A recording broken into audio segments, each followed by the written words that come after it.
We cannot be complacent, as events in Sydney and Paris and Ottawa have underscored. To those who argue that we should not take action because it raises the threat, I say this: the risk associated with ISIL becoming stronger and more widespread far outweighs that. I know there is already risk. New Zealanders do too, because they know we are a nation of prolific travellers who have been caught up in terrorist activity around the world many times before.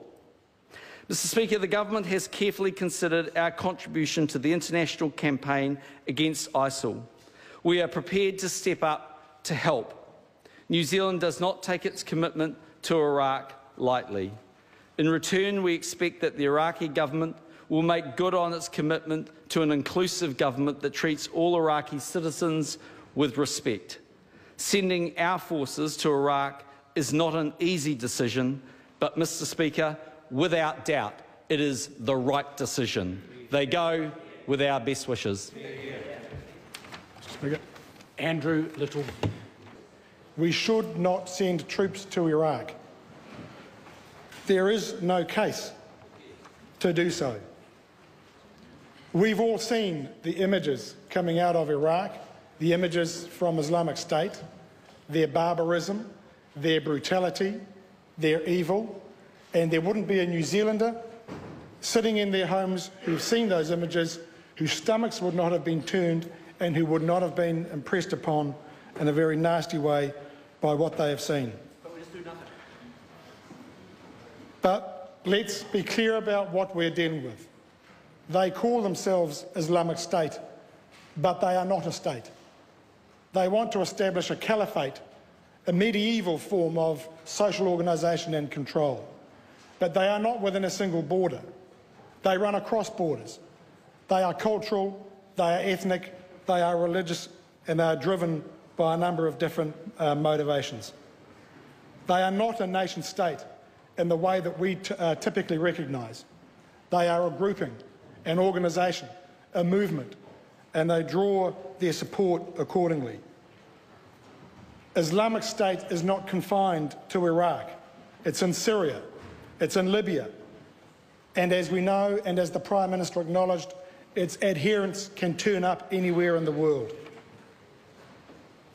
The Islamic State is a repository of the dispossessed, the marginalised, the fanatical, the extreme, and yes, the evil. But it's not a conventional enemy. And the circumstances in which we are being asked to fight them, or train others to fight them, in Iraq are not conventional. We're told we're sending troops to train the Iraqi army. The Prime Minister says they will be behind the wire, but we know they won't. They can't stick there. They can't stay there. That's not all they will do. They won't just be behind the wire.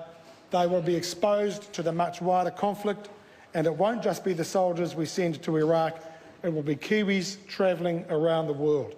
John Key and his government are dragging us by the bootlaces into another US-led Middle East war for an undisclosed amount of time, with a lack of clear goals or exit strategy, and with no vote in this parliament. Yep, you heard it right. We're going to supposedly defend democracy in the Middle East, but the National Party government has just now prevented Parliament from voting on whether New Zealand should go to war. Democracy, it seems, is a military export and is not for domestic consumption. So why is John Key afraid to put it to a vote of Parliament? Is it because he knows that this Parliament and the people of New Zealand have little appetite for entering another bloody conflict that will only make things worse in the Middle East? Is it because he knows that it makes no sense to enter another conflict that will simply endanger New Zealanders overseas and here? Or is it because he knows he could not get a majority of MPs in this Parliament to support his desire to send our soldiers off to war? The answer, of course, is all of the above. He does not have a mandate, and he knows it. This decision to go to war was, of course, not a decision taken in Wellington, but in Washington. As John Key revealingly told us, New Zealand is going to war because that is the price we must pay to be a member of the club.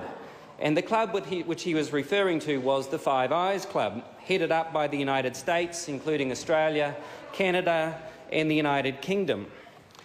Now, I guess we always thought that the National Party had abandoned New Zealand's independent foreign policy, but to hear the Prime Minister state it so blandly, that the decision to go to war was taken by the club and we simply had to follow suit to stay a member of the club.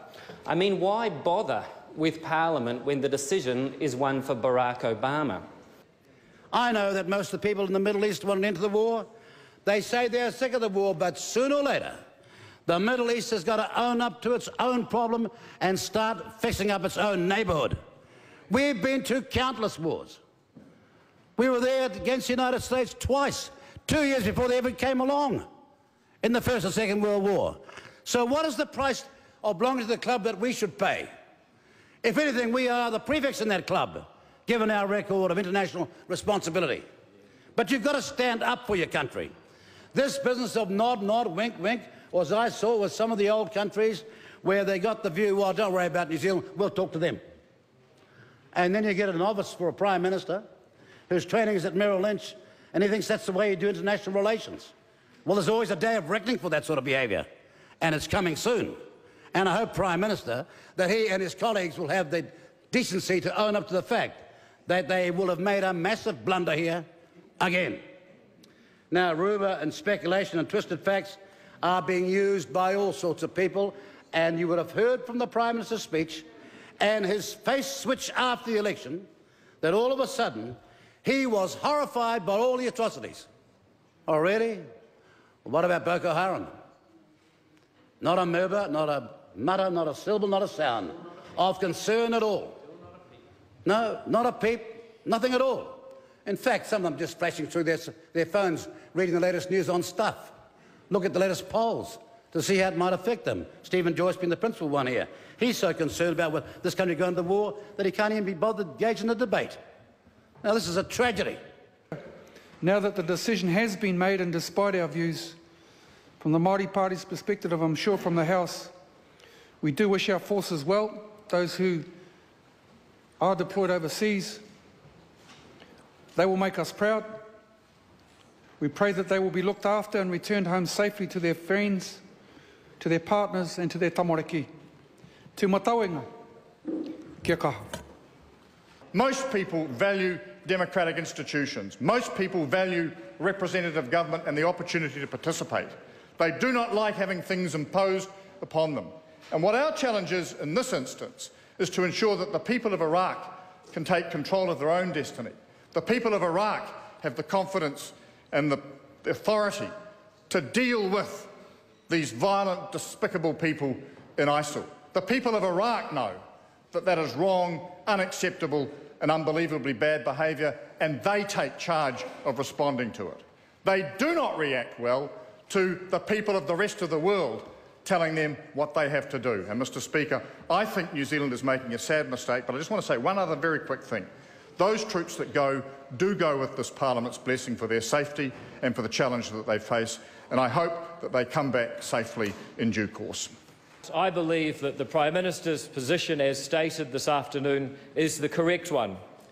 Our armed forces are first class. Their role as trainers will have the minimum perverse impact on the situation into which they go.